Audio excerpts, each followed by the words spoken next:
सीताराम सीताराम सीताराम जय सीताराम सीताराम सीताराम सीताराम जय सीताराम सीताराम सीताराम सीताराम जय सीताराम सीताराम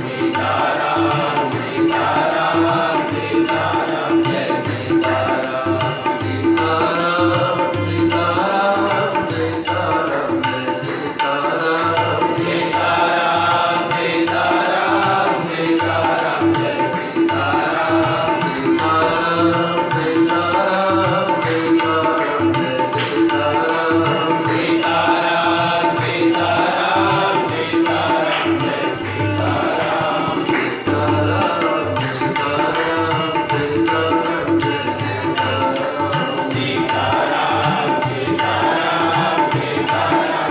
सीताराम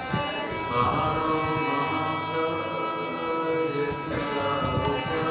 सीताराम सीताराम जय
प्राप्त कर रहे हैं। मानव जीवन का लक्ष्य है भगवत प्राप्ति। इससे हम साधन करके भगवान को प्राप्त करें, धर्म आचरण करें और साथ ही भगवान का भजन करें, तभी मानव जीवन का कल्याण होगा। सबसे सरल सुगम साधन भगवान नाम है। नाम में कोई बाधा नहीं महाराज, और ना कहीं पतन का डर। नाम लेने वाले जो भगवान के नाम का जप करता है उसका कहीं पतन हो नहीं सकता, कहीं गिरने का डर नहीं। गोसाई जी कहते गुरु कहो राम भजन महीने को लगत राज डगरो सो। ये नेशनल हाईवे है, एक्सप्रेस वे है, राम नाम जप की साधना मन लग जाए बस। कहा नहीं जाता सीताराम सीताराम, सिखाते रहते हम भी दूसरे को, लेकिन अपने जब ले तब कहा नहीं जाता। जैसे लोधा जी महाराज जैसे हो नंदा माना लेकर बड़े सौभाग्यशाली होता है, बड़े पुण्यात्मा है। राम नाम जो लेता है बड़ा पुण्य मिलता है।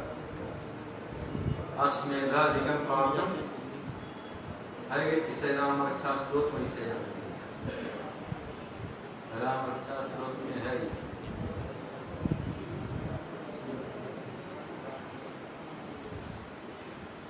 वेदांत वेद्य ये सब रोज पाठ करे तो नहीं आता। पुराण में सोचना जानकी वल्लभ श्रीमान मारुत में पराक्रम इत्येता निपन नित्यम मत भक्त्या सत्यानुता अस्मेधाधिकम पुण्यम।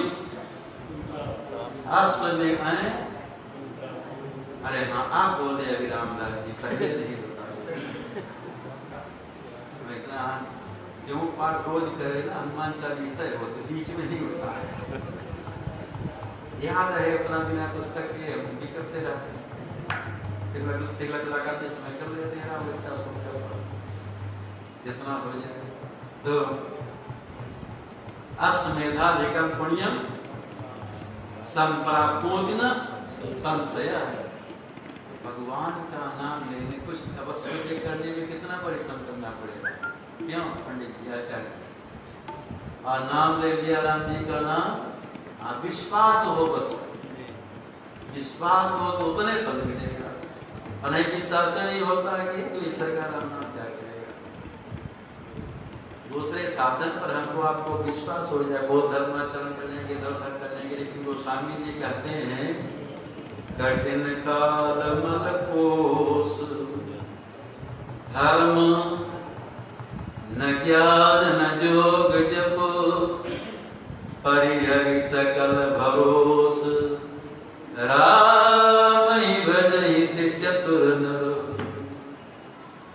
ये जो कलयुग है कठिन काल मल कोस, ये मल का खजाना है, कोस है मन आपे पाप भरा हुआ है। इसे राम ही भजहित चतुर नर। और भी जितने साधन हैं वो निरापद नहीं है, लेकिन वो साधन कोई साधन बेकार नहीं है। कि दान है, तीर्थ यात्रा है, जप है, तप है, इस बेकार नहीं। उनको हम राम नाम के साथ में करें, दान भी करें तो राम नाम लेते हुए करें। नहीं लेंगे नाम तो घमंड हो जाएगा, हमारा अभिमान हो गया तो दान आपका कल्याण करेगा। लेकिन क्या करें, जीव का स्वभाव है, कुछ भी हम सत्कर्म करते हैं, कुछ भी सत्कर्म करते हैं, मान लो माला फिरना शुरू किए, वो अपना गोमुखी दान कैसे फेसबुक में डाल देते हैं, परिक्रमा करते हैं अक्षय नवमी की अथवा किसी दिन परिक्रमा में भी हाँ चल रहे देखे थे इसलिए आता गया, चल रहे हाँ परिक्रमा कर रहे हैं। आज तक इतना धर्म हो गया है वो दिखावा वाला हो गया। कुछ भी दान करते हैं तो तुरंत उसको प्रचार कर देते हैं। कुछ भी करते हैं, परिक्रमा करें, प्रचार कर देते हैं। सरयू स्नान करने मान लो चला गया, कभी साल में गए, इस साल तो रामनवमी जा नहीं पाए, हम ही नहीं जा पाए, तो मान लो साल में एक दिन चला गया, इतना प्रचार कर देता, हाँ महाराज सरयू स्नान कर रहे हैं, कई मान के महीने में तीर्थ चला गया, वहां तीर्थराज प्रयाग में संगम स्नान कर लिया, सब इतना प्रचार कर देते हैं। हम कभी झूठ भी बोलते होंगे, क्या बदुआ जी, कभी नहीं डालते फेसबुक में कि लोग जान जाए महाराज झूठ बोल रहे हैं। कभी कभी मन से इधर उधर किसी को गाली भी दे देते होंगे, और भी कुछ कर देते हैं, उसका प्रचार नहीं करते। जो आप वाली बात है उसका प्रचार नहीं करते हैं। और थोड़ा भी सत्कर्म हो जाए हमारे आपसे तो इतना प्रचार कर देते हैं, पूरा विश्व जान जाए कि हाँ महाराज इतना धर्म हैं, इतना पुण्य करते हैं, इतना नाम जप करते हैं, ऐसा करते वैसा करते हैं। लेकिन एक बात है, उसको हम जब प्रचार कर देते हैं तो उसका सारा पुण्य नष्ट हो जाता है। इसलिए गोस्वामी जी कहते, कठिन काल मलकोष धर्म न ज्ञान न योग। जब हम उसको कहते प्रचार कर दे तो तामसी हो गया, बहुत धर्म हो रहा है, कथाएं हो रही, सब कुछ वाले के पाप बढ़ रहा है और अकाल पड़ रहा है, क्यों क्या कर रहा है? क्योंकि हम जो धर्म करते हैं तामसी हो गया है। तामस धर्म करहि नर, कैसे है रामदास जी? तामस धर्म करहि नर, नहीं बताएंगे। जप तप व्रत मखदान, तामस धर्म करहि नर, जप तप व्रत मखदान, लेकिन दैव न बरसै धरनी, अभय न जामहि धाम। वो धर्म कर्म कर रहा, लेकिन वो तामसी है, दिखावा के लिए कर रहा है। तो जो दिखावा के लिए किया जाता उसका पुण्य नहीं मिलता हमारा। धर्म का फल है सुख, बहुत कर रहे हैं लेकिन तुरंत ही उसको डाल देते। कुछ भी सद्गुण कर्म करें उसका तुरंत प्रचार अपने मुंह से भी कहते रहते हैं। फेसबुक हम तो डाले देते हैं और छोड़ कर देते हैं, अपने मुंह से कहते हैं ऐसा किए वैसा किए, जबकि उसका फल तभी मिलेगा जब छुपाएंगे। योग जुगति तप मंत्र प्रभाव, फल तबहि जब करिए दुराऊ। योग जुगति तप मंत्र प्रभाव, फल तबहि जब करिए दुराऊ। तो हम लोग इतना सत्कर्म करते हैं, धर्म करते हैं, दान करते हैं, इतना प्रचार कर देते हैं कि तामसी हो जाता हमारा, और उसका सारा पुण्य नष्ट हो जाता है। हम कोई भी पुण्य करते हैं अपने मुख से कहा दे, उसका सारा पुण्य नष्ट हो जाता है। राजा ययाति की कथा है, पहले विषय भोग में आसक्त था, विषय भोग से उसको तृप्ति नहीं हुई। अब कथा नहीं कहेंगे ज्यादा, तो अपने पुत्र से जवानी लिया। शुक्राचार्य जी श्राप दे दिए, तो बूढ़ा हो। शुक्राचार्य जी की पुत्री थी देवयानी, राजा प्रस्पर्वा की पुत्री थी शर्मिष्ठा। तो वह सत्यवाई देवयानी जिसके साथ में जाएगी तो राजा स्वर्वा की पुत्री उसकी दासी बन करके, लेकिन शुक्राचार्य जी कहते दासी रहेगी, कहीं तुम्हारे आसन पर नहीं आएगी। हो गया, लड़का बच्चा पैदा कर दिया, उससे भी किया। शुक्राचार्य जी को पता लगा, श्राप दे दिए, तू बूढ़े हो गए। महाराज बूढ़ा हो गया तुरंत, 90 वर्ष के बूढ़ा हो गया। लेकिन अभी विषय भोग से उसको तृप्ति नहीं हुई थी। तो शुक्राचार्य जी से प्रार्थना किया, संक्षेप में कह रहे हैं, लंबी कथा है। प्रार्थना किया कि अभी हमको विषय भोग से तृप्ति नहीं हुई है, तो कहते देखो किसी से जवानी ले लो, जब तुम्हारा कोई बेटा तुमको जवानी दे दे उससे विषय भोग लो। तो सबसे छोटा बेटा जो पुरु था, और लोग तो बेटा तो नहीं दिया बड़े वाले से, लेकिन पुरु अपनी जवानी दे दिया राजा की विषय भोग के लिए। उसको फिर वैराग्य हुआ, वैराग्य हुआ तो कहता संसार के जितने भी धान्य है, रत्न है, पूरा राज्य मिल जाए तब भी उसको संतोष नहीं होगा। जो अजितेंद्रिय है उसको संतोष नहीं होगा। वैराग्य हुआ, फिर तपस्या किया, तपस्या के बाद उसको तो विमान मिल गया। अब विमान में चढ़ करके जहां तहां घूमता था। एक दिन देवराज इंद्र बृहस्पति जी से पूछते, गुरुदेव आप बताइए याति राजा कैसी तपस्या किया, इसको विमान मिल गया, मन चाहे स्वर्ग में घूमता है। बृहस्पति जी कहते इंद्र तुम उसी से जाकर के पूछो, वो बताएगा कैसी तपस्या किया है। जब देवराज इंद्र याति राजा के पास में आए, उस समय विमान में बैठा था, स्वर्ग में था। पूछे आप कैसी तपस्या किए कि विमान मिल गया, मन चाहे दिन रात घूमते रहते हो विमान में बैठ गए। इतना सुनते याति अभिमान में आ गया। अभिमान में फूल करके, अभिमान में भर करके कहता है जैसी तपस्या हमने किया है वैसी तपस्या ना कोई मनुष्य कर सकता, न देवता कर सकता, न दैत्य कर सकता, न मुनि महात्मा कर सकता, जैसी हमने किया है। जब अभिमान में बोल करके ऐसा बोला बाबा, तो जितना वो तपस्या और सब पूर्ण किया हुआ था ना, तुरंत ही नष्ट हो गया।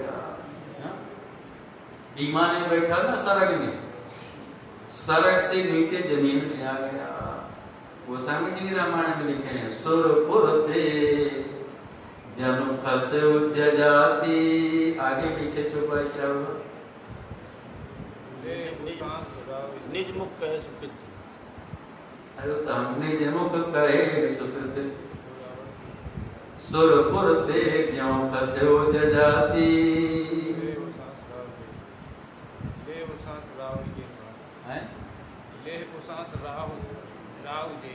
ले सास सोच यही भांति, सुरपुर दे जनु खसे उज्जजाति। तो अपने मुख से पुण्य का बखान कर देने सारा पुण्य समाप्त हो गया नहीं बाबा? याति राजा का सारा पुण्य समाप्त हो गया ना। इसलिए आज कलयुग में हम जितना पुण्य करते हैं, सत्कर्म करते हैं, धर्म करते हैं, यज्ञ करते हैं, तपस्या करते हैं, तो उसको प्रचार कर देते महाराज। लोग हमको अच्छा जाने, बस अच्छा जाने महाराज, अब लोग हमसे श्रद्धा करें, इसलिए करते हैं कि अच्छा कहें और भगत चते, इसलिए कर देते हैं। लेकिन अपने मुख से बखान कर देने से सारा पुण्य समाप्त हो जाता। इसलिए धर्म करें, दान करें, पुण्य करें, तो अपने मुख से कभी नहीं कहना चाहिए। कोई भगत थे, बहुत दान देते थे, उनसे कोई कहा कि आपकी दृष्टि हमेशा नीची रहती है, आप कभी ऊपर दृष्टि करके देखते नहीं, इतना दान करते, दिन रात देते रहते, फिर भी आप नीचे ही दृष्टि करके देखते रहते हैं। वो कहते हैं देखो भैया, हम देने वाले नहीं हैं, देने वाला कोई दूसरा है, वो दिन रात देता रहता है। लोग केवल हमारे पर भ्रम करते कि मैं दे रहा हूं, देनहार को और है, देता है दिन रैन, लोग भरम हम पर करें, याते नीचे नैन। तो हम जितना सत्कर्म करते हैं, कुछ करते हैं, इतना प्रचार कर देते हैं, सारा पुण्य नष्ट हो जाता है। हाँ बाबा, तामसी हो जाता है। नियम है अपने पुण्य को हम छिपा करके रखें। और पाप को प्रकट करें। निज मुख कहे, अब एक की चौपाई आएगी, निज मुख कहे सुकृत जहि भांति। लेकर बताइए बाबा पूरा। छे जहि निशिचर बाप जाएगी, छे जहि निशिचर दिन अरु राति, छे जहि निशिचर दिन अरु राति। निज मुख कहे सुकृत जहि भांति, निज मुख कहे सुकृत जहि भांति। अपने मुख से हम पुण्य को जब कह देंगे महाराज कि हम ऐसा किए, अथवा फेसबुक में डाल दें कि हम परिक्रमा कर रहे हैं, सब स्नान कर रहे हैं, माला कर रहे हैं, पाठ कर रहे हैं, तो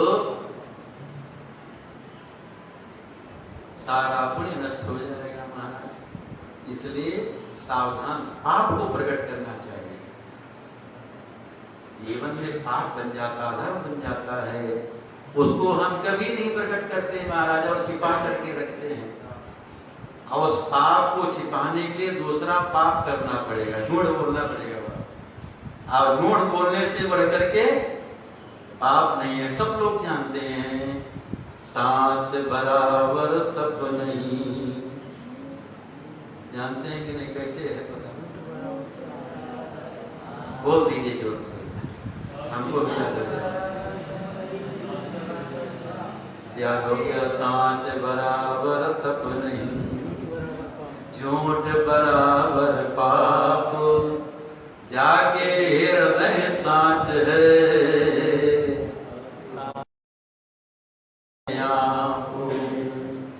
तो सत्य से बढ़ करके तपस्या नहीं महाराज, और झूठ से बढ़ करके पाप नहीं है। तो हम क्यों झूठ बोल करके पाप करें महाराज, इधर उधर से सावधान रहना चाहिए, पाप को प्रकट करना चाहिए। क्यों? अरे हम जीव हैं, हमसे पाप बन जाता, सबसे पाप बन जाता। नहीं कच्चिन ना अपराधति, किशोरी जी कहते नहीं कच्चिन ना अपराधति, जीव से अपराध बन जाता है। लेकिन पाप को प्रकट करे, आप फिर मन में ऐसी प्रतिज्ञा करे, आप दोबारा ऐसा पाप नहीं करेंगे, उससे सावधान रहे। हमारे बड़े महाराज जी कहा करते थे कि रात्रि समय जब सो तो सोते समय दिन भर का विचार करो, आज हम कितना झूठ बोले हैं, कितना गलत काम किए हैं, कैसे किए हैं, और उसको सोच करके और मन में संकल्प करिए, प्रतिज्ञा करिए, अब कल से ऐसा गलत काम अब नहीं करेंगे। तो धीरे धीरे सोचते रहो, रोज सोचते रहेंगे ना, लेकिन क्या सोचने का समय ही नहीं है। लोग टीवी देखकर सो गए, चाहे मोबाइल में फिल्म देखता उसको देख कर सो गए, कहाँ सोच के सोएगा, तो तुरंत इधर उधर करके सो जाएगा। हमारे बड़े महाराज जी का उपदेश है कि रात में जब सोए तो विचार करो, क्या हम गलत किए, झूठ बोल रहे हैं, कहाँ ऐसा हमसे अपराध हो गया है। सबको विचार करके और ऐसा मन में प्रतिज्ञा करें कि आज से मैं ऐसा संकल्प करता हूँ कि ऐसा गलत नहीं बोलूँगा, किसी को अपशब्द नहीं कहूँगा, किसी को गाली नहीं बकूँगा, किसी को झूठ नहीं बोलूँगा, किसी से झगड़ा नहीं करूँगा। ये तो जाता है। इससे धीरे धीरे एक जीवन का सुधार हो जाएगा। एकादशी महारानी है आज, एकादशी व्रत का बड़ा पुण्य है महाराज, एकादशी व्रत का बड़ा पुण्य है। एकादशी व्रत कोई करता है, ये भी तो धर्म है, व्रत है, वो सीधे भगवान के धाम को जाता है। एकादशी महारानी की उत्पत्ति कैसे हुई? सतयुग की बात है, शंकासुर नाम का राक्षस था, दैत्य, और उसका बेटे का नाम था मुरु। शंकासुर को भगवान विष्णु मार दिए, तो शंकासुर का बेटा मुरु विचार करता, मैं भगवान विष्णु को मारूं, ऐसी तपस्या करूं, ऐसी शक्ति प्राप्त करूं जिससे मैं भगवान विष्णु को मारूं। तो मुरु नाम का राक्षस ब्रह्मा जी की आराधना किया, बड़ी कठोर आराधना किया। उसकी तपस्या से ब्रह्मा जी प्रसन्न होकर के मोर के सामने प्रकट हुए। खाते भरमरोही, ओ मोर कहता है कि आप हमको ऐसा वरदान दीजिए कि जितने भी देवता हैं, जितने भी दैत्य हैं, जितने भी मनुष्य हैं, शंकर जी हैं, आप तो है हो ब्रह्मा जी, विष्णु भगवान हैं, लोकपाल हैं, दिक्पाल हैं, और अथवा आपके सृष्टि के जितने भी हैं, हमको कोई सम्रांगण में जीत ना पावे। ब्रह्मा जी का देव मस्त, तुम जो वरदान मांग रहे वही होगा। अब ब्रह्मा जी का वरदान मिल गया उसको। महाराज लेके राक्षसी सेना स्वर्ग में चढ़ाई कर दिया। सब देवता भाग गए, लोकपाल भाग गए, लोकपाल भाग गए, सब भाग गए बेचारे। अब उनको रहने का ठिकाना नहीं है, भोजन का ठिकाना नहीं है, बेचारे भाग रहे। शंकर जी के पास में है, शंकर जी से प्रार्थना करते हैं, हे महादेव रक्षा करिए, रक्षा करिए। भगवान शंकर देवताओं को साथ में लेकर के भगवान विष्णु के पास में आए। विष्णु भगवान से प्रार्थना किए, सब देवता शंकर जी सब मिलकर के देवताओं की प्रार्थना पर, शंकर जी की प्रार्थना पर भगवान विष्णु सेना लेते हैं, अपनी भी सेना लेते हैं, पार्षदों को भी लेते हैं, और देवताओं की सेना सबको ले जा करके और मुर राक्षस से युद्ध करते हैं। मुर राक्षस भी अपनी सेना लेकर के समरांगण में आ गया। भयंकर युद्ध हुआ महाराज देवताओं का और मुर नाम के राक्षस। बहुत युद्ध बहुत समय तक चला। भगवान विष्णु विचार करते अब युद्ध को विराम देना चाहिए, अब मुर का वध करना चाहिए। ऐसा विचार करके अंतिम अस्त्र जो है भगवान विष्णु का चक्र सुदर्शन, चक्र सुदर्शन छोड़ दिए मुर को मारने के लिए। लेकिन चक्र सुदर्शन जब मुर को लगा, उसको कोई चोट नहीं हुई महाराज, वो आहत भी नहीं किया, न गिरा, और चक्र लज्जित होकर के नहीं कुछ कर पाया, तो लज्जित होकर के अब पुनः भगवान विष्णु के पास में वापस आ गया। भगवान विष्णु देखे चक्र से नहीं मारा गया। भगवान विष्णु फिर दूसरी लीला करते हैं। भगवान विष्णु वहां से भगे, अतिशीघ्रता से भगे, पहुंच गए बद्रिकाश्रम। बद्रिकाश्रम में पहुंचते हैं जहाँ भगवान बद्री नारायण है, वहां वहीं कहीं पास में एक गुफा थी, बड़ी गंभीर गुफा थी। उसमें भगवान विष्णु चले गए और गुफा में घुस करके थके तो थे, लड़ते लड़ते तो लेट गए और निद्रा आ गई, उनको सो गए। मुर भी पीछा करते करते वहां पहुंच गया, खोजते खोजते महाराज भगवान विष्णु कहाँ गए, गुफा में घुसे। जब भगवान विष्णु सो गए, मुर वहां पहुंचा तो भगवान तो सोए हुए थे योग निद्रा में। भगवान विष्णु के हृदय से एक देवी प्रकट हुई और देवी प्रकट होकर के मुर राक्षस की सेना के सहित अपने प्रभाव और अस्त्रों के द्वारा, दिव्यास्त्रों के द्वारा मुर को भी समाप्त कर दी। जब मुर नाम का राक्षस मारा गया, देवता स्तुति करते उस देवी की।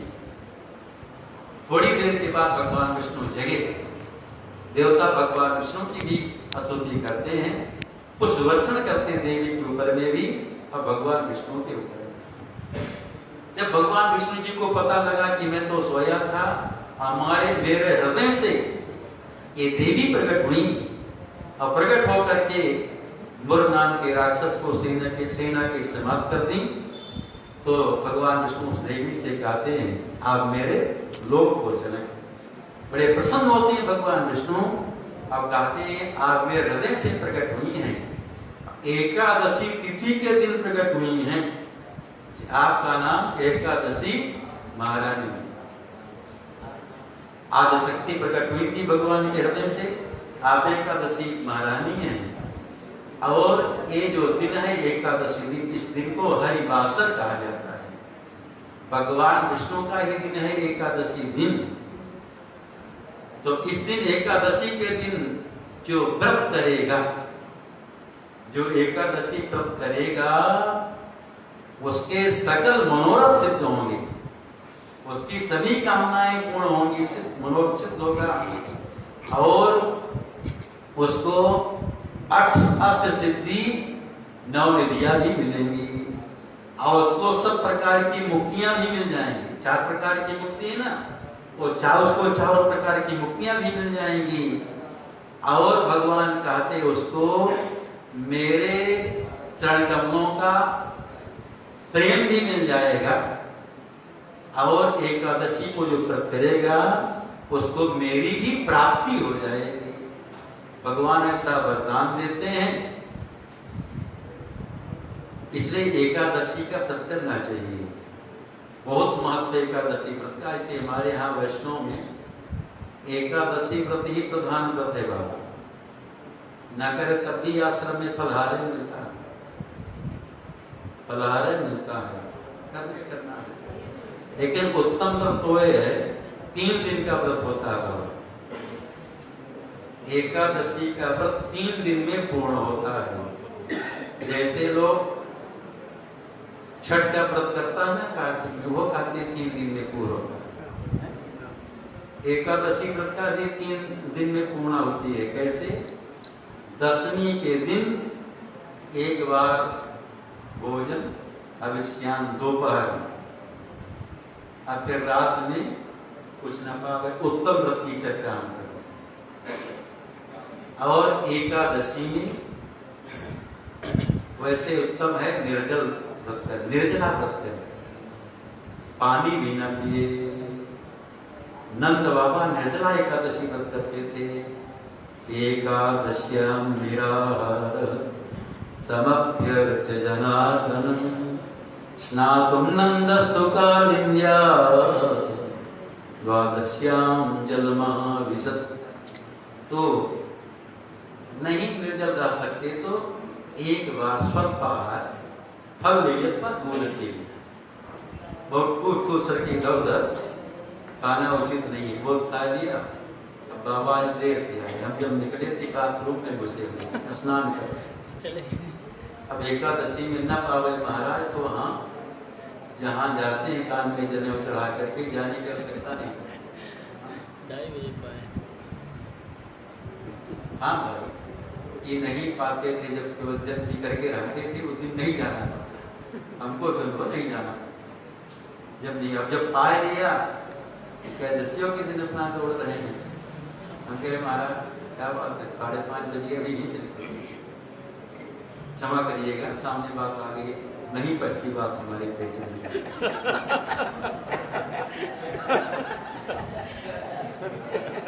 जो सामने आया तो घबरिया, आज एक घटना घट गई, दूसरे दिन की होती तो भूल भी जाती।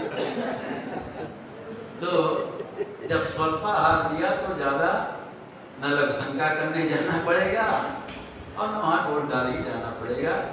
तो और फिर एकादशी को दिन भर भगवान का भजन करे, नाम जप करे, स्वाध्याय करे, पाठ करे, कीर्तन करे और रात्रि में जागरण भी करे। एकादशी में रात्रि में जागरण के भी लिखा हुआ है। इसलिए हमारे यहाँ हमारे दादा गुरु जी नियम बनाए थे। बड़े महाराज जी का जो उत्सव होता है कार्तिक में उत्सव होता है, नवमी, दशमी, एकादशी, तो उसमें जागरण होता है। लेकिन हम इतने आलसी हैं कि जाग नहीं पाते। वर्ष में एक दिन भी नहीं जग पाते महाराज, सो जाते हैं। अपने को कह रहे जगना चाहिए, तो जागरण भी होता है। आप फिर द्वादशी के दिन सुबह ब्रह्ममुहूर्त उठ करके स्नान करके और ठाकुर जी की विधिवत सेवा पूजा अर्चन करके और किसी ब्राह्मण को भोजन करा के तब प्रसाद लेना चाहिए। आप कहीं महाराज कहाँ ब्राह्मण भोजन मिलते नहीं करता है, तो नहीं मिलता तो ब्राह्मण संत के नाम से निकाल दीजिए भाई, निकाल दीजिए और फिर इकट्ठा चाहे गुरु मियाँ में चाहे कोई आवे तो अपना दे दीजिए। तो हम कहते नहीं, हम अपने के लिए नहीं करेंगे देव। कोई हमसे कहा एक दो दिन पहले की बात है महाराज, कुछ ऐसा किया जाए कि लोग नहीं जा रहे बाहर, कुछ लोग सहयोग करें। तो हम कहे भाई हमारे बस की बात नहीं, जिसको कुछ करना हो तो करो आप लोग भाई, हम तो किसी से नहीं कहेंगे देव ऐसा करो विधवा जी हमको देव, ऐसा करो ऐसा करो, हम नहीं कहेंगे कभी आज तक जीवन में। मांगे मुनि का हमें बर कब होने जांचा, समझ न पड़े ढूंढ का सांचा। तो हम जब आज तक किसी से नहीं मांगे हैं तो नहीं कह पाएंगे। राम जी बैठे अपना व्यवस्था करेंगे। हाँ जो भगत है, जो भगत है उसको इतना समझ है, इस समय जब लोग लॉकडाउन है नहीं जा रहे हैं तो कुछ होगा कमी, तो अपने आप को सेवा कर सकता है, पहुंच करके सेवा कर दे, करने वाले करते हैं और हम तो कहते नहीं। तो करना चाहिए, आश्रम की गुरुदेव के आश्रम है तो सेवा करना चाहिए, जो कुछ बन सके करना चाहिए, लेकिन हम मांग नहीं रहे। तो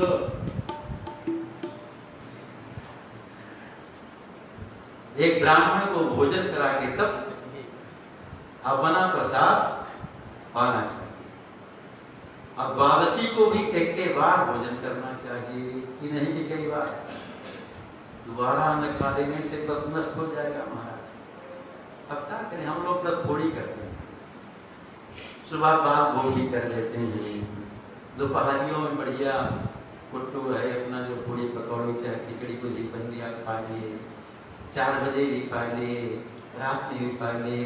दशमी के दिन भी चिंता हो जाती है, कल एकादशी है तो 2-4 रोटी थोड़ा रात में ज्यादा खा लें जिससे सुबह दोपहर एकादशी हो। हाँ कल व्रत है कुछ ज्यादा खाए रहेंगे तो जल्दी भूख नहीं लगेगी। तो नियम है उत्तम व्रत यही है कि दशमी के दिन बाबा एक बार अन्न ग्रहण करेगा। अब एकादशी के दिन निर्जल व्रत करे अथवा एक बार ही दूध ले ले, फल ले ले, और द्वादशी के दिन भी एक बार ही, ये उत्तम व्रत है। नहीं रहा जाता तो अन्न नहीं खाना चाहिए। हमारे गुरुदेव भगवान कहा करते थे कि अन्न नहीं खाओ, क्योंकि एकादशी के दिन अन्न में ही पाप बैठा रहता है। अन्न खाए तो अन्न नहीं गया महाराज, पाप चला गया पेट में, पापे खा गए महाराज। इसलिए पाप खाने से तो बच जाएंगे, नहीं व्रत का फल मिला तो पाप से तो बच जाएंगे। इसे एकादशी व्रत करना चाहिए। एकादशी व्रत के प्रभाव से भगवान कहे ना कि मेरी प्राप्ति हो जाएगी। 15 दिन में एक दिन का व्रत है, मेरी प्राप्ति हो जाएगी। एकादशी का प्रचार कैसे हुआ कहिए देते हैं। एकादशी है आज तो जल्दी से। अयोध्या के राजा थे रूपमांगल, उनके यहाँ इतना सुंदर बगीचा था। उस बगीचे में इतने अच्छे अच्छे वृक्ष थे, झाड़ियां थी, लताएं थे कि सुगंधित सब वृक्ष, पुष्प खिलते थे, फल लगते थे, और वृक्षों की सुगंधी, पुष्पों की सुगंधी स्वर्ग तक जाती थी महाराज। इतना सुगंधी फैलती थी कि स्वर्ग तक जाती थी ऊपर। अप्सराएं जो अपने विमान में बैठ करके विहार करती थी तो उनको उस बगीचे की सुगंधी उनके नाक में घुसी। विचार करती कहां से इतनी बढ़िया दिव्य सुगंधी आ रही है, इतनी अच्छी सुगंधी तो हमारे स्वर्ग में नंदन कानन में जो वृक्ष हैं उनसे नहीं निकलती, बड़ी दिव्य सुगंधी इसमें आ रही है। वो सब अप्सराएं विमान से नीचे उतर आई अयोध्या में राजा रूपमांगल के बाग, और रोज आने लगी महाराज। अप्सराएं विमान से रोज आती हैं यहाँ राजा रूपमांगल के बाग में। अब सूर्योदय के पहले रात्रि नहीं वापस लौट जाती है। आप पुष्प भी यहां से लेके जाती हैं। जब वो बाघ का रक्षक माली, बाघ की सेवा करने वाला माली संध्या समय तो देखता है कि जितने भी वृक्ष हैं सब में कलियां हैं, लगता है सुबह खिल जाएगा बहुत, लेकिन सुबह जब जाकर के देखता तो एक को पुष्प। अब सराय जो आती रात में ना, वो पूरा पुष्प जो खिला हुआ सब तोड़ के नोच के ले चल जाती। जब माली जाए तो क्यों फूल नहीं महाराज, राजा देखे तब ये फूल नहीं, सब लोग शंका करें आखिर शाम को कितना कलियां खिलती, लगता बहुत पुष्प खिलेगा, और सुबह जब जाए तो हमारे भरतदास जी महाराज वहां जहाँ फूल लगा हुआ तुलसी, कहते महाराज वही नहीं, राम शाम को तो लगता बहुत खिलेगा, सुबह जाए तो मिलवे नहीं करता है। हम कहीं कोई चुरा ले जाता हो, ऐसे चुरा ले जाती। आखिर एक दिन स्वर्ग अप्सरा थी, उसका पैर, उसके पैर में बैगन का कांटा चुभ गया। जब घूम रही थी तो कहीं से बैगन का कांटा चुभ गया। जब बैगन का कांटा चुभ गया तो अप्सरा अब ऊपर नहीं उड़ पा रही थी, क्योंकि स्पर्श होने से जितना भी पुण्य है सारा पुण्य नष्ट हो जाता है। बैगन वैसे निषेध नहीं, भोग लगता है ठाकुर जी का, लेकिन बैगन जो है पुण्य को नष्ट करता है। बैगन में बहुत बीज होते हैं छोटे छोटे, अब बैगन का बीज जो है आंत में चिपक जाता है, जल्दी निकलता नहीं है। 21-22 दिन के बाद वो बीज निकलता है। तो जब तक हमारे आपके आंत में बैगन का बीज चिपका रहेगा तब तक वो पुण्य को नष्ट करता रहेगा। लेकिन क्या करे, बैगन अच्छा लगता है, उसकी कलौंजी अच्छी लगती है खाने में, भरता चोखा अच्छा लगता है खाने में, बाकी चोखा बना देता। आज एकादशी नहीं खाना भाई, कहाँ से बाकी चोखा खाना। तो वो अप्सरा उड़ नहीं पा रही थी, बैठी थी, विमान भी खड़ा था। माली आकर के राजा रुक्मांगद को बताए हुजूर ऐसी बात है, एक विमान खड़ा, उसके पास में अप्सरा बैठी है, विमान उड़ नहीं रहा। आए राजा रुक्मांगद, अप्सरा जब देखी दूर से विचार कर कहती है मेरा स्पर्श नहीं करेंगे, विचार करती कहीं राजा रजोगणी है, मैं स्वर्ग की अप्सरा हूँ, मैं सुंदर हूँ, कहीं मेरा स्पर्श ना कर ले। ये तो मेरा जो शरीर है ये दिव्य है, इसका शरीर जो है सांसारिक है, मलमूत्र से भरा हुआ है, मेरा स्पर्श न करे। से कहा कि मेरा स्पर्श नहीं करे। राजा पूछता आप कौन है? कहती मैं स्वर्ग की अप्सरा, मेरा नाम उर्वशी है, रोज आती हूँ तुम्हारे इस बाग में विहार करने के, लेकिन आज मेरा विमान और मैं बैगन के पेड़ से स्पर्श कर गया तो उड़ नहीं रहा। राजा रुक्मांगद कहते कि आपका विमान फिर कैसे ऊपर जाएगा? वो अप्सरा कहती है देखो कल एकादशी तिथि थी, अब कोई एकादशी व्रत किया हो और यहाँ आकर के हाथ में जल लेकर के और संकल्प कर अपने व्रत का पुण्य संकल्प करके हमको दे दे, उस पुण्य के प्रभाव से मेरा विमान ऊपर उड़ जाएगा।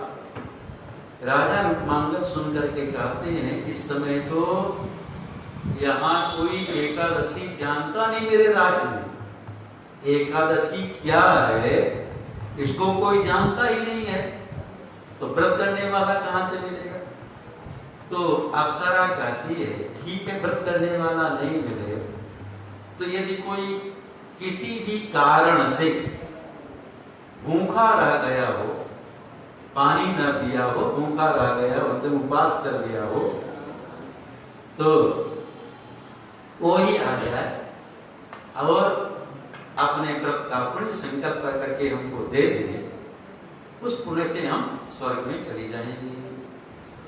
राजा रुक्मांगद नगर में घोषणा किए कोई एकादशी व्रत करने वाला तो है नहीं, यदि कोई नाराज होकर के गुस्से में भी न खाया पिया हो और आकर के आ जाए इस विमान में हाथ लगा के उसको हम इतना रुपया इनाम देंगे। एक वणिक की दासी थी, वो वणिक बहुत कंजूस था महाराज, अपने दास और दासियों को नौकरों को भरपेट भोजन भी नहीं देता था, वो डांटता फटकारता था, बड़ा कृपण था, कंजूस था। यदि कोई सेवक कुछ मांग ले तो और उसका भोजन पानी बंद कर देता था। तो वणिक वो दासी को मार दिया था। बड़ा कष्ट है कृपण की सेवा। एक तो कष्ट है हमेशा परदेश का वास। हाँ आचार्य, हमेशा परदेश में तो रहते हैं, विवाह की लड़का बच्चा है और उनको छोड़ करके परदेश में कमा करके गरीब होता है। जो हमेशा परदेश में रहता है बहुत कष्ट में रहता है। परदेश कलेश रिलेशन को, और कोई दूसरे के घर में रह रहा है, किराया से तो ठीक है, कोई दूसरे के घर में रह रहा है, वो बड़ा कष्ट है महाराज। और कंजूस की सेवा कर रहे, बड़ा कष्ट है। और धनहीन की सेवा, कपटी मित्र सोल समचारी सेवक सख नृप कृपण कुनारी। कपटी मित्र सोल समचारी, तो दासी को वो बड़ी मार दिया था। नाराज होकर के दशमी को मारा था। एकादशी को सुबह से न पानी पी न कुछ खाई, दिना भर रह गई इससे और रतिया भर इसे रह गई महाराज।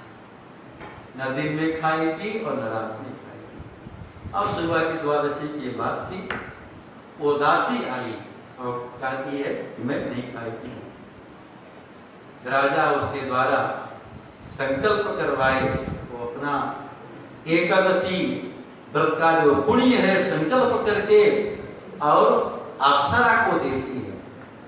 जहां अप्सरा को अपने व्रत एकादशी व्रत का पुण्य दी, अप्सरा विमान में बैठ करके सीधे स्वर्ग में उड़ गई महाराज चली गई। राजा मांगलिक जब देखे विचार करते एकादशी व्रत का कितना महत्व, हाँ विधवा जी ये जान करके व्रत नहीं की, गुस्सा में नाराज होकर के नहीं खाई, तो उसके प्रभाव से, उसके पुण्य के प्रभाव से अप्सरा का विमान स्वर्ग में चला गया। तो जो श्रद्धा भक्ति से जान करके एकादशी व्रत करेगा उसको कितना पुण्य मिलेगा महाराज। से व्रत करना चाहिए, उत्तम व्रत करना चाहिए, बहुत कई बार नहीं खाना चाहिए। शरीर को जैसे रख ले वैसे रह जाता है। शरीर को जैसे रख ले, अरे बहुत महात्मा निर्जला व्रत करते हैं। और राम लखन दास जी रसोईया जो हमारी सेवा में रहते थे, क्यों बाबा ऊपर, वो हर एकादशी निर्जल करते थे, निर्जले करते थे, पानी भी नहीं पीते थे। तो यदि हम चाहें तो कोई असंभव बात नहीं, 15 दिन में 1 दिन की जो बात है, हम चाहें तो निर्जल व्रत कर सकते हैं, नहीं तो पानी पी के भी रह सकते हैं। हाँ, करना चाहिए तो नहीं भूख लगेगी महाराज। जय हो एकादशी महारानी, रोज हमें तो बढ़िया है, कम से कम कोई उदाहरण दक्षिणा तो चढ़ा दिया कथा के बीच में। जय हो महारानी, कथा के बीच में ना जाओ महारानी तो ठीक है, नहीं कथा की मनी आ जाएंगी महारानी तो एकादशी महारानी नाराज हो जाएंगी। तो चाहे तो रह सकते, एक बार की बात करके रहा जा सकता है, करना चाहिए। शरीर तपस्या के लिए मिला हुआ है। तो राजा लक्ष्मण के राज्य में सब एकादशी व्रत करने लगे। वो घोषणा कर दे, ढिढोरा पिटवा दिए कि 8 वर्ष के नीचे और 85 वर्ष, 8 वर्ष से ऊपर और 85 वर्ष से नीचे के जितने भी लोग हैं, यदि एकादशी व्रत नहीं करेगा उसको दंड मिलेगा। राजा का की आज्ञा, सब एकादशी व्रत करते हैं महाराज। एकादशी व्रत के प्रभाव से सब वैकुंठ जा रहे हैं महाराज। कोई नरक में जा ही नहीं रहा। कई वर्ष बीत गए, राजा रूपांगद के सम्राट, चक्रवर्ती सम्राट थे, भूमंडल के 61 राज मिलता था, सब जाते थे, वैकुंठ जाने लगे। अब नरक में कोई आता ही नहीं था। यमराज एक दिन अपना बही खाता लेकर के ब्रह्मा जी के पास में आए, प्रणाम किए। ब्रह्मा जी पूछे, क्या बात है यमराज? धर्मराज जी क्या बात है? धर्मराज सारी कहानी सुना देते हैं कि वहां रूपांगद के राज में सब लोग एकादशी व्रत करते हैं। एकादशी व्रत के प्रभाव से सब सीधे वैकुंठ जा रहे हैं महाराज। कोई हमारे नरक में आ ही नहीं रहा है। अब हम किसको यातना दें? ब्रह्मा जी समझाते हैं कि देखो यमराज, एकादशी जो है वासर है, भगवान विष्णु का दिन है, व्रत करने से वैकुंठ जाएगा। लेकिन आप चिंता नहीं करो, मैं ऐसा कुछ उपाय करता हूं कि नरक में लोग आना शुरू कर देंगे। तो ब्रह्मा जी एक सुंदरी को प्रकट किए, उसका नाम था मोहिनी, और उसको प्रकट करके कहते, देखो तो मोहिनी जाओ मंदराचल पर्वत में जाओ। राजा रूपांगद जब शिकार खेलने के लिए, आखेड़ खेलने के लिए अपने सेना के साथ मंदराचल पर्वत में आए, उस मोहिनी नाम की सुंदरी को देखे। बड़ी सुंदरी थी, ब्रह्मा जी प्रकट किए थे। उसको देख करके अपना प्रणय निवेदन करते हैं। वो कहती, देखिए मैं आपसे, आपके इस प्रस्ताव को स्वीकार करती हूँ, लेकिन मेरी एक प्रार्थना है आपसे। मैं जो कुछ भी कहूंगी उसको आपको मानना पड़ेगा, तो मैं आपकी हो जाऊंगी, आपसे जो आकर लूंगी। राजा रूपांगद तो मोहासक्त थे, नहीं कामासक्त थे। कहते ठीक है, आप जो कहोगी सब मैं करूंगा। भाई साथ में लेकर के राजा रूपांगद अपने नगर में आए। रूपांगद का बेटा बहुत उनका स्वागत किया। जब सब आनंद से रहने लगे, लेकिन एकादशी तिथि आई। राजा रूपांगद पहले एक दिन ढिढोरा पिटवा दिए, कल एकादशी का व्रत है, जैसे फेसबुक में लोग डाल देता है कल एकादशी है, लोग जान जाए, तो उसमें ढिढोरा पिटवा दिए। जब आज्ञा दे रहे थे, सेवकों से प्रचार कर रहे थे एकादशी का, वो मोहिनी कहती, क्या कर रहे हो? ये व्रत करने के लिए क्यों बोल रहे हो? अरे अभी तो जवानी अवस्था है, छानो घोटो मौज करो, ये व्रत तपस्या तो बुढ़ापे की बात है। राजा रूपांगद उससे प्रार्थना करते हैं कि देखो एकादशी व्रत हमको मत छोड़वाओ, हम तुम्हारी सब बात मानने के लिए तैयार हैं, क्योंकि वचन दिए हैं, लेकिन कुछ भी शर्त रख करके हमको एकादशी व्रत करने की। वो मोहिनी कहती, ठीक है, एक शर्त है, आप अपने बेटे धर्मांगद का सिर अपने हाथ से काट करके हमको दे दीजिए, मैं प्रसन्न हो जाऊंगी, आप एकादशी व्रत नहीं छोड़िए। राजा रूपांगद बड़े संकट में, धर्म संकट में पड़ गए। व्रत छोड़ते हैं तो धर्म जाता है। सब धर्म तो है एकादशी व्रत, धर्म का पालन करना चाहिए, चाहे भला कितना कष्ट हो, लेकिन अपने धर्म को नहीं छोड़ना चाहिए। शिव दधीच हरिचंद नरेशा, सहे धर्म हित कोटि कलेशा, रंग देव बलि भूप सुजाना, धर्म धरो सही संकट नाना, धर्म का पालन करने में कुछ संकट कष्ट उठाना पड़ेगा महाराज, ऐसे धर्म नहीं हो जाएगा, लेकिन उस कष्ट में आनंद आएगा महाराज।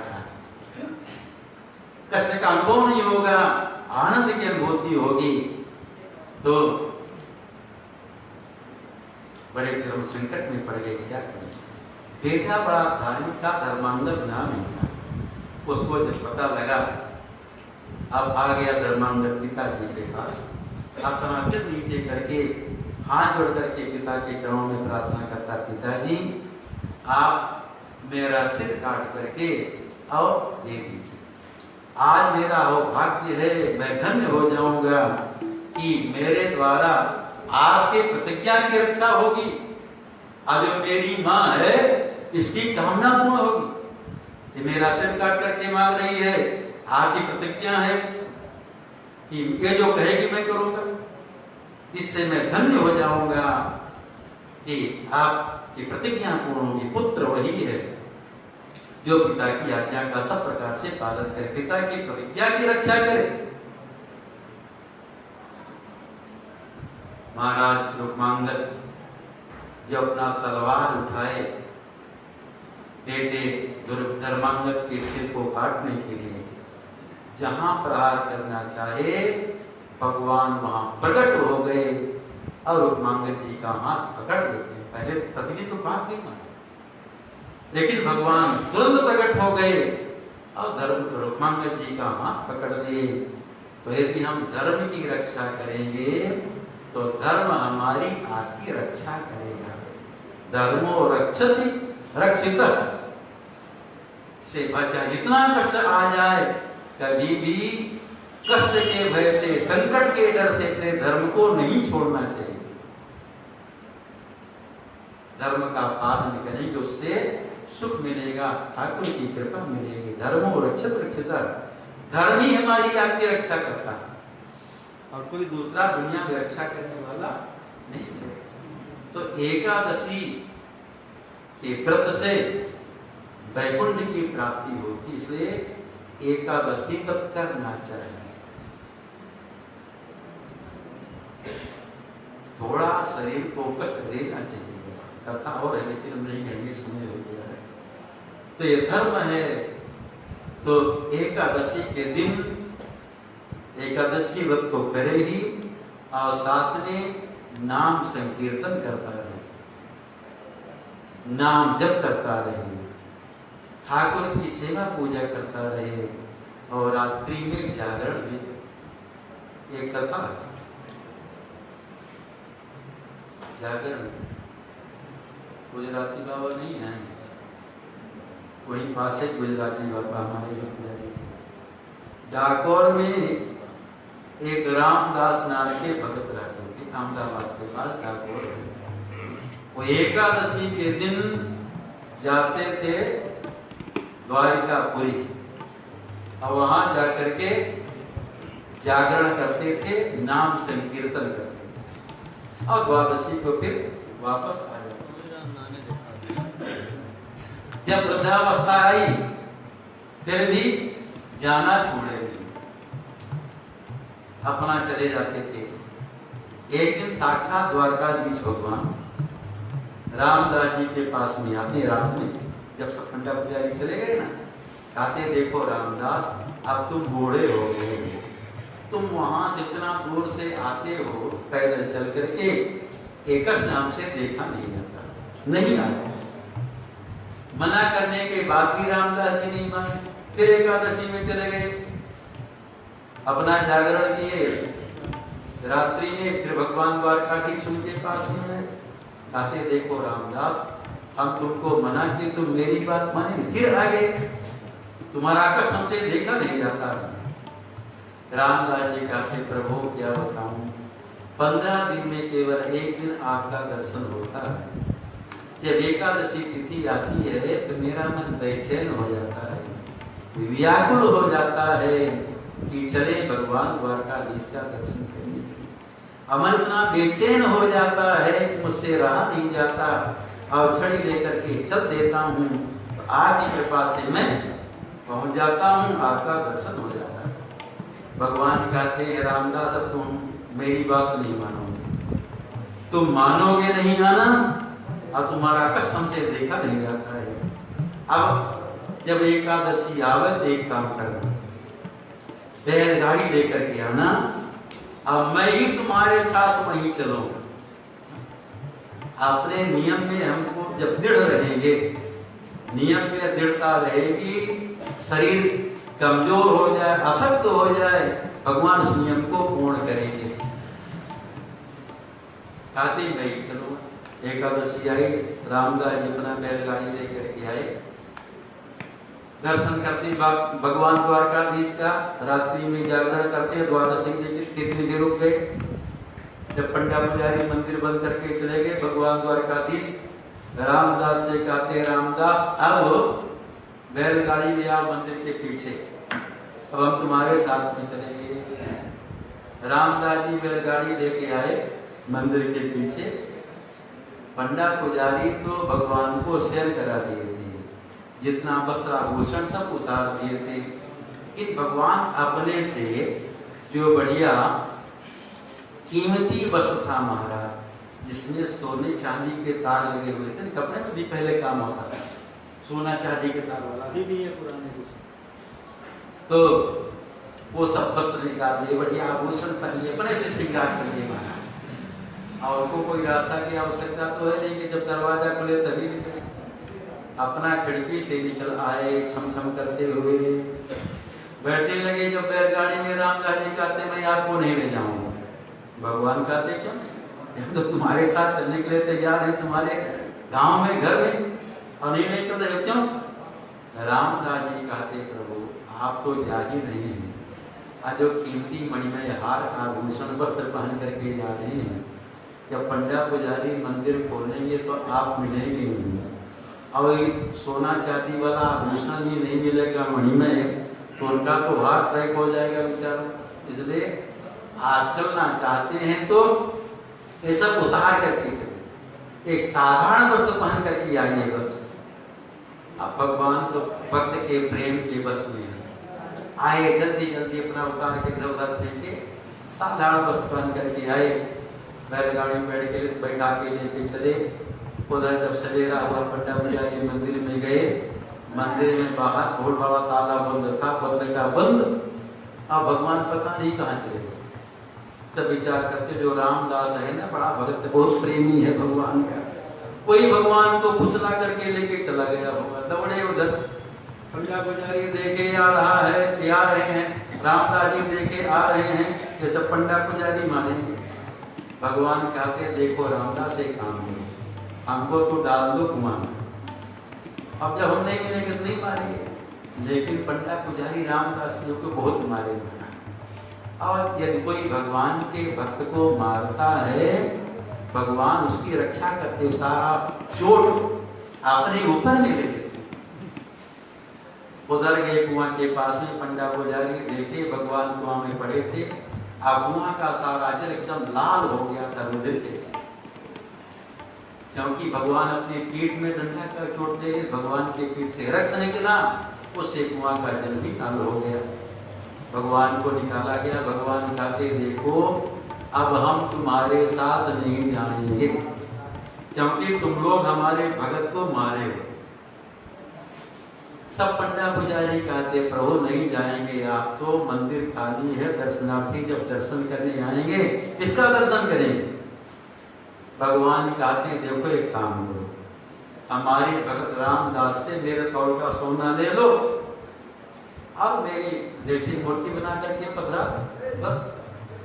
पंडा पुजारी कहे बहुत अच्छा है, इतने भारी भगवान है, इतने वजनी है, इतना सोना मिल जाएगा, बहुत माला माल हो जाएगा। तैयार हो गए हो, क्योंकि पंडा पुजारी मान को कोई प्रेम नहीं होता, वो तो अपना व्यापार जैसे लगा लेता है, करता रहता है। तैयार हो गए। अब भगत कुछ नहीं चाहता, केवल भगवान को चाहता है, प्रेम भक्त केवल भगवान को चाहता है। उधर रामदास तो विचार करते हैं कि हमारे पास तो तनिको सोना नहीं है। अब भगवान कहते मेरे तौल का सोना दे दो। भगवान कहते भगत की चिंता मत करो, अरे तुम्हारी पत्नी अपने नाक में सोने की नथ पहनी है, हम सोने की नथ से भी ज्यादा हल्का हो जाएंगे।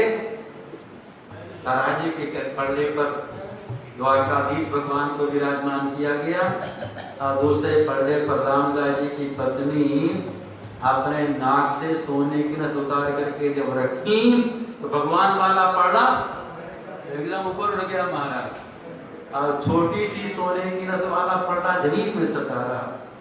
पंजाब पुजारियों को सोना मिला न, भगवान मिले। वही भगवान आज भी डाकोर में रामदास जी के यहाँ विराजमान है। तो यदि नियम में दृढ़ता हो कि एकादशी व्रत नहीं छोड़ेंगे, उस व्रत को भगवान पूर्ण करेंगे, तो एकादशी व्रत की बहुत महिमा है। लेकिन उसके साथ में भगवान का नाम भी लेते रहे।